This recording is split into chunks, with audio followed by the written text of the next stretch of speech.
Familias nicaragüenses, un placer saludarles. Soy Roberto Zúñiga y nuevamente, gracias por acompañarnos. Estoy en el Ministerio de Relaciones Exteriores, en Cancillería, con el recién nombrado Ministro de Relaciones Exteriores, el compañero Valdrag Jainske.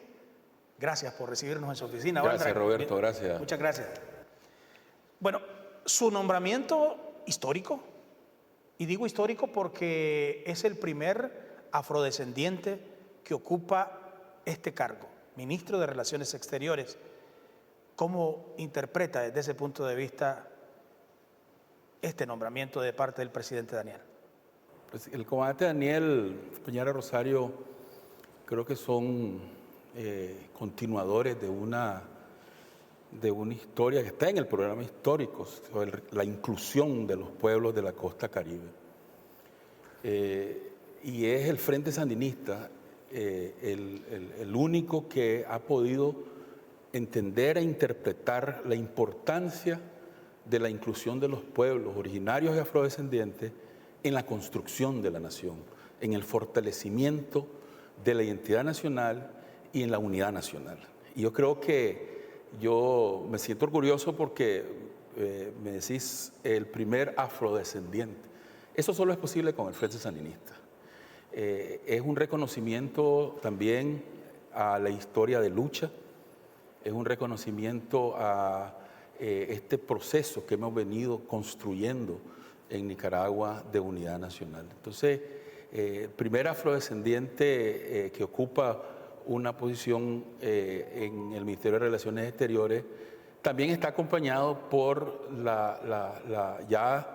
el ejemplo del gobierno sandinista, el gobierno del comandante Daniel, la compañera Rosario, en el sentido de la inclusión de compañeros y compañeras en el gabinete nacional. O sea, no es nuevo, compañeros afrodescendientes, compañeros indígenas que han estado en distintos espacios de decisión.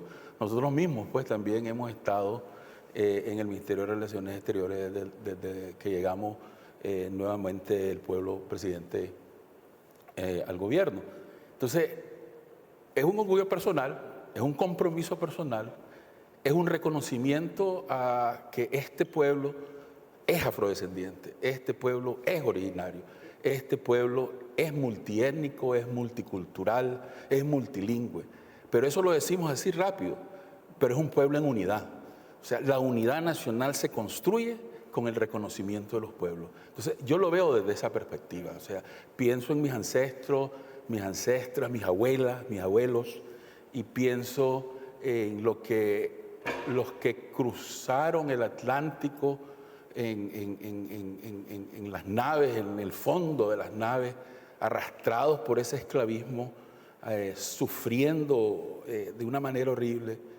Y realmente para mí, personalmente, pensando en esa dificultad de ese esclavismo salvaje, de esa colonia salvaje, que no solo arrancó a la gente de sus comunidades, sino que trató también de desidentizarla, o sea, quitarle su identidad de negro. Y el hecho que hemos llegado aquí en el 2024 sintiéndonos orgullosos de ser negros, sintiéndonos orgullosos de ser sandinistas, sintiéndonos orgullosos de participar en este gobierno del Frente Sandinista, creo que atestigua mucho al liderazgo del comandante Daniel. Él siempre tuvo esa capacidad, esa visión de entender que sin los pueblos afrodescendientes, sin los pueblos del Caribe, sin los pueblos afrodescendientes en general, porque Nicaragua es afrodescendiente en gran medida, es difícil, sin reconocer esa historia, es difícil construir el futuro y la unidad nacional. Entonces, desde esa perspectiva lo veo y me compromete aún más. Eso, porque no solamente es un reconocimiento a su recorrido, a su carrera, a su esfuerzo, a su dedicación por Nicaragua, también es un reconocimiento para toda la comunidad, para todos los pueblos originarios y afrodescendientes de este país. Y esto lo compromete a usted particularmente y a toda Nicaragua a continuar en esa senda de victoria. Es que de eso se trata, de esa es la conversación que estamos teniendo. Yo creo que en el sandinismo no hablamos de individualidades y de éxitos personales. Hablamos de lucha, de compromiso y de victoria que la construimos colectivamente. Pero al hablar de los distintos pueblos, comunidades que conforman el país, estamos hablando de una construcción nacional. Es una construcción permanente. Es el hecho que el pueblo nicaragüense, en esta conversación que estamos teniendo, estamos reconociéndonos con todas esas particularidades. Yo creo que eso es lo importante de esto. O sea, es una foto, es una imagen que te dice, este pueblo es originario, este pueblo es afrodescendiente, este pueblo también se construye con las distintas comunidades. Y creo que eso es lo importante. Usted y yo platicando aquí, lo veo, está pensando en cuán importante es ese tema. Yo creo que esta decisión del comandante Daniel, esta decisión de la compañera Rosario, de darle a uno la responsabilidad en este ministerio, es también no solo el reconocimiento para atrás, sino una bandera para el futuro. Canciller, ¿y sabe también en qué estoy pensando? Estoy pensando en las victorias, en los logros, en los avances de los pueblos originarios y afrodescendientes a lo largo de los últimos años con la revolución, porque son notables y usted puede hablarnos más de eso. Pero es que es una de las cosas que yo creo que necesitamos hablar más. Nicaragua tiene uno de los ejemplos construidos desde la primera etapa de la revolución y hoy, de construir en respeto el reconocimiento histórico de todo, especialmente los pueblos originarios y afrodescendientes, pero también de las mujeres y también de todas las distintas partes que conforman esta sociedad. O sea, no es un tema, la inclusión social, hermano, no es un tema solo de una foto. Es un tema que está enraizado en el accionar político y en las políticas públicas del gobierno. Entonces, viéndolo desde ahí, lo que nosotros hemos avanzado en Nicaragua con los regímenes de autonomía. ¿Autonomía para qué? Para fortalecer la unidad nacional. No es autonomía para fortalecer la división, es autonomía para fortalecer la unidad. Y ese es uno de los temas que nosotros hemos entendido, quienes hemos trabajado en los temas del Caribe, en los temas autonómicos, en temas de los derechos, no solo como una reivindicación, sino como un aporte a la construcción de la nación. Y la nación nicaragüense, el Estado nicaragüense, la nación nicaragüense, es un proceso continuo de fortalecimiento, de construcción, y para nosotros en revolución, que lo hace muchísimo más complejo, ¿no? Yo creo, canciller, también que el pueblo nicaragüense no tiene memoria corta y no se le puede olvidar o no se le ha olvidado lo que vivieron los pueblos afrodescendientes y caribeños con los gobiernos neoliberales, por ejemplo, en el olvido. Sí, es correcto. Y nosotros pasamos 150 años, 100 y pico de años desde que nos comenzamos a juntar y a construir un solo Estado sin una carretera. Entonces yo puedo medir esto en términos de derechos, pero también lo puedo medir en términos de bienestar, en términos de desarrollo. Entonces usted ve las carreteras, entonces de repente alguien se siente y dice, ¿por qué el Estado de Nicaragua va a invertir 450 millones de dólares en una carretera hacia Bilwi, en una carretera hacia Huaspam, en una carretera a Bluefield? Primero porque es un derecho de todos. No hay cosa que más enorgullezca, que más dignifique a una comunidad que una carretera. Pues hay muchas cosas, pero quiero decir, un camino dignifica, un camino es salud, un camino es educación, un camino es producción, un camino es intercambio. Entonces, usted ve lo que hemos avanzado en términos de derechos y de bienestar en el Caribe, hablando de las regiones autónomas. Y usted ve que desde el punto de vista del desarrollo humano, yo puedo enlistarle aquí las carreteras, los hospitales, los centros de salud, las comunicaciones, o sea, todo lo que, los puentes, ese puente sobre el río Guagua es una bandera a la unidad nacional. O sea, usted ve ese puente y dice, aquí se está construyendo unidad nacional. Inclusión, Inclusión es reconocimiento, ¿ya? O sea, hay integración e inclusión. O sea, inclusión es reconocimiento. Y eso yo creo que es importante. Pero también desde el punto de vista del derecho, de los derechos de los pueblos, ¿no? Los derechos de sentarnos en la mesa, de tomar decisiones. Los derechos de estar sentados en donde se hacen las políticas.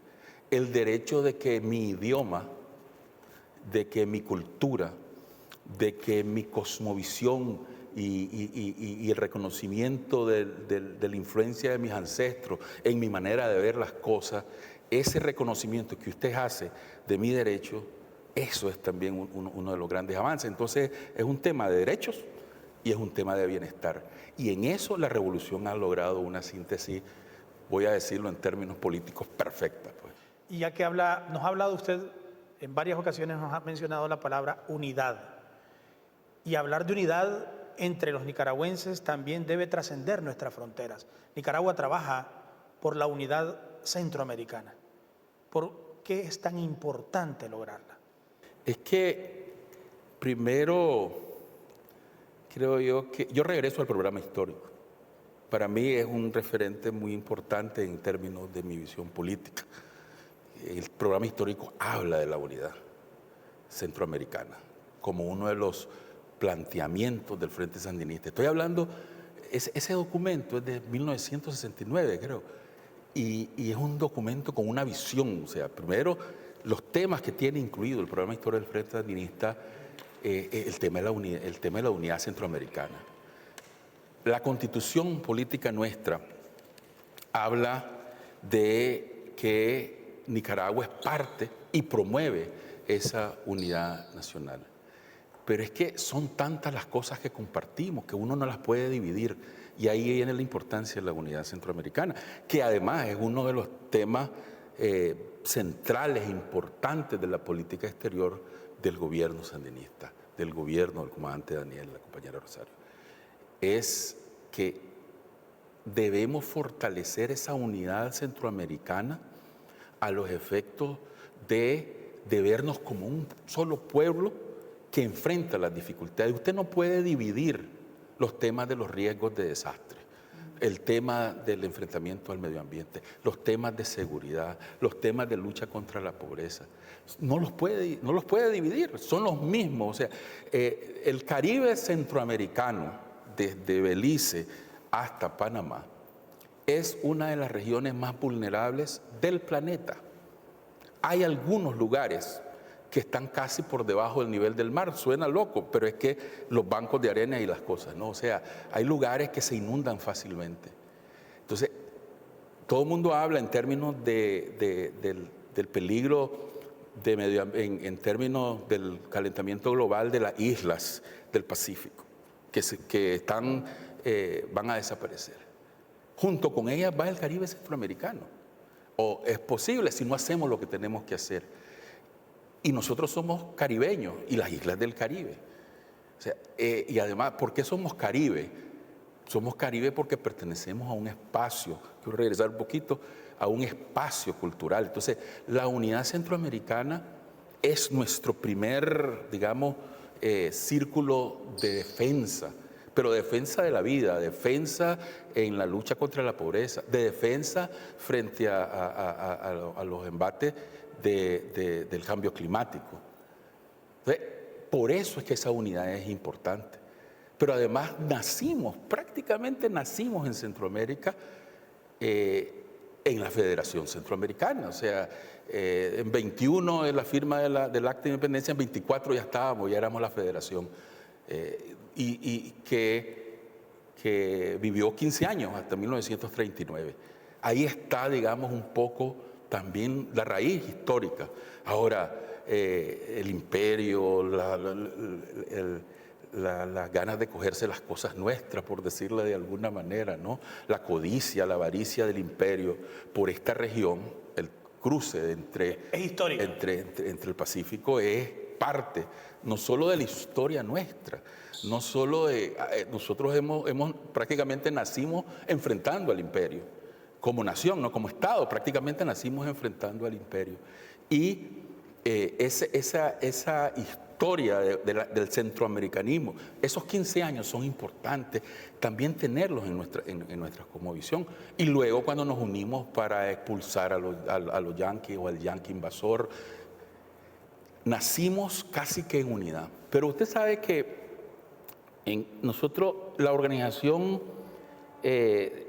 nosotros creamos una organización, la ODECA, en 1951. Es una de las organizaciones multilaterales más antiguas del mundo. La ODECA es del 1951, de los países centroamericanos. Luego el Mercado Común Centroamericano en los años 60 y luego el SICA en el 90. Te enseñan o te dicen de la vocación unionista. Ahora, nuevamente, ¿por qué le puede ser importante esa unión a alguien que está en Belice o a alguien que está en Roatán o a alguien que está en Ciudad de Panamá? O alguien que esté en Managua. O a alguien que está en Managua o a alguien que esté en Chinandega. ¿Por qué en la zona seca, ¿no? ¿Por qué le es importante? Le es importante porque compartimos los riesgos, compartimos las vulnerabilidades, compartimos las dificultades. Y juntos podemos enfrentarlas mejor. Y por eso es importante. Y en esa Unión Centroamericana tan necesaria, hay una realidad mundial. Ese mundo multipolar del que se habla hoy en día y de que está ahí. ¿Qué piensa de esto, García? Primero, el mundo multipolar está basado en el reconocimiento a la independencia, a la soberanía y la autodeterminación de los pueblos. Porque si usted piensa en un mundo hegemónico, unipolar, está pensando en que ese mundo hegemónico, unipolar, domina al resto del mundo. Entonces, en un mundo multipolar es importante porque reconoce lo que nosotros siempre hemos planteado desde el punto de vista político. Usted me respeta. Usted reconoce mi independencia, usted reconoce mi autodeterminación para organizarme como Estado, como sociedad. Vamos a caminar juntos. Pero si usted no me reconoce la autodeterminación, la independencia y la soberanía, entonces usted me quiere imponer. Y el mundo multipolar es importante terminar de construirlo, y yo como lo estoy diciendo, o sea, no es comenzar a construirlo, es terminar de construirlo, porque ya está gestándose ese mundo multipolar, ¿verdad? Enfrenta la hegemonía de ese pensamiento colonial, imperialista, de que a ellos, quien sea ellos, ¿no? El norte, el colonialista, el invasor, cree que a ellos les toca un derecho casi divino, según ellos, de dominar al resto de los mundos. O sea, la esclavitud es hija de esa imposición. La colonia es hija de esa manera de ver el mundo impuesto. Y entonces viene y se divide en un montón de maneras, ¿no? Cultural, económico, político, internacional. Pero creo que es importante fortalecer y terminar de construir ese mundo multipolar, porque en ese mundo multipolar nosotros nos reconocemos. Somos un país pequeño, pero mi voz como país pequeño es tan importante como cualquier otro. Y tengo independencia, tengo soberanía, tengo autodeterminación. Y eso yo lo voy a defender hasta el último de mi aliento, ¿no? Soberanía, independencia, autodeterminación. Usted lo acaba de mencionar, son temas de los que en reiteradas ocasiones y de diversas maneras, lo dice el comandante Daniel y lo dice la compañera Rosario, Nicaragua es firme en esto es innegociable. ¿Es así? Así es innegociable, porque es el fundamento político que nos hace a nosotros sandinistas, para comenzar, pero es el fundamento político con el que construimos la revolución. Y es el fundamento político con el que fortalecemos esta propuesta que ante el pueblo nicaragüense. O sea, el respeto a mi derecho. Entonces, voy a hacer yo, como país, he venido construyendo un respeto a la inclusión de mis pueblos, de los pueblos y comunidades internas. igual de manera internacional. Y Nicaragua nunca se mete, Nicaragua nunca está opinando, ni está dando recetas, ni está dando opiniones sobre lo que piensan o lo que hacen o lo que dejan de hacer otros países. Ese es el precepto de la independencia, ¿no? Y como le digo, es parte de este pensamiento político que nos ha hecho a nosotros, que nos ha dado el Frente Sandinista, pero que también está en la espina dorsal del ser nicaragüense. Respetar mi independencia, respetar mi soberanía. Y sobre las mal llamadas sanciones, que no son más que agresiones a los pueblos dignos que no se dejan avasallar. ¿Qué podemos decir de esto, canciller? Es una nueva forma colonial de querer imponer. Esas mal llamadas sanciones han sido condenadas a través de la historia. Las imposiciones, o sea, para que veamos distintas maneras, ¿no?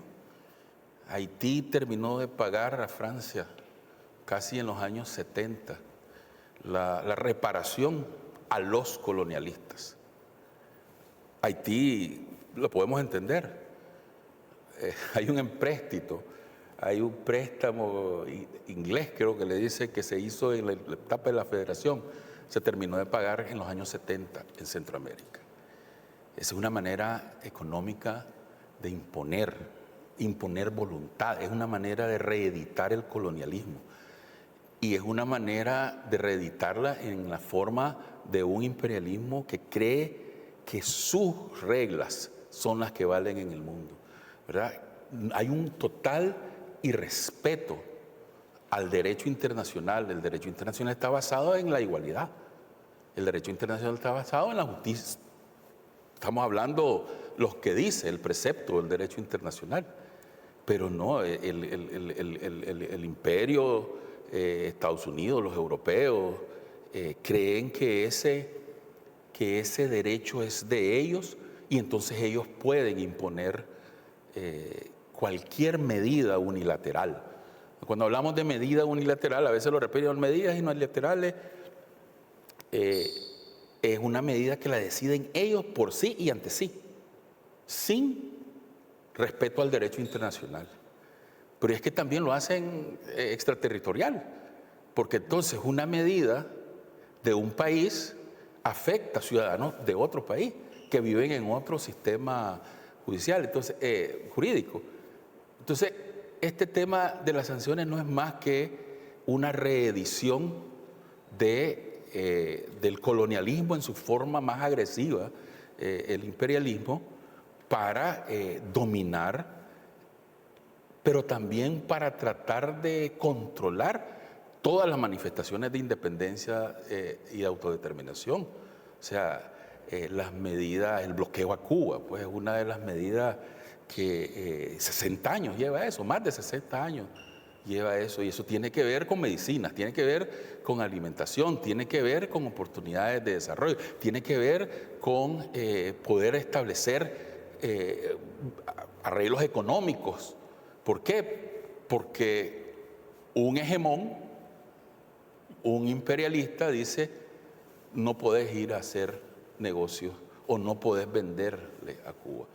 Eso es inmoral, es inaceptable en estos tiempos, y por eso es que regresamos al multilateralismo, en un espacio multilateral fortalecido, basado en el derecho internacional. Eso no debe eso. Como también es inconcebible, canciller, que el mundo le está diciendo a ese imperialista que ese bloqueo es inhumano, que deje cesar ese bloqueo, y no les importa. Fíjese que, o sea, las Naciones Unidas, todos menos dos, condenan el bloqueo. Pero ese se cree con el derecho y continúa haciendo. Y eso es lo que yo le digo, que no es aceptable en estas condiciones. O sea, mire las llamadas sanciones o agresiones en contra de Venezuela. destruir más del 90% de la economía de un país porque vos crees tener un derecho de dictar lo que debe hacer Venezuela en términos políticos y económicos. Lo que hizo Venezuela en los años apoyando la economía de países del Caribe, de países de nuestra América, es insustituible. O sea, realmente es el sueño de Bolívar, de Sandino, de un país con capacidad de apoyar al resto de países. Pero ellos decidieron por sí y ante sí destruir más del 90%.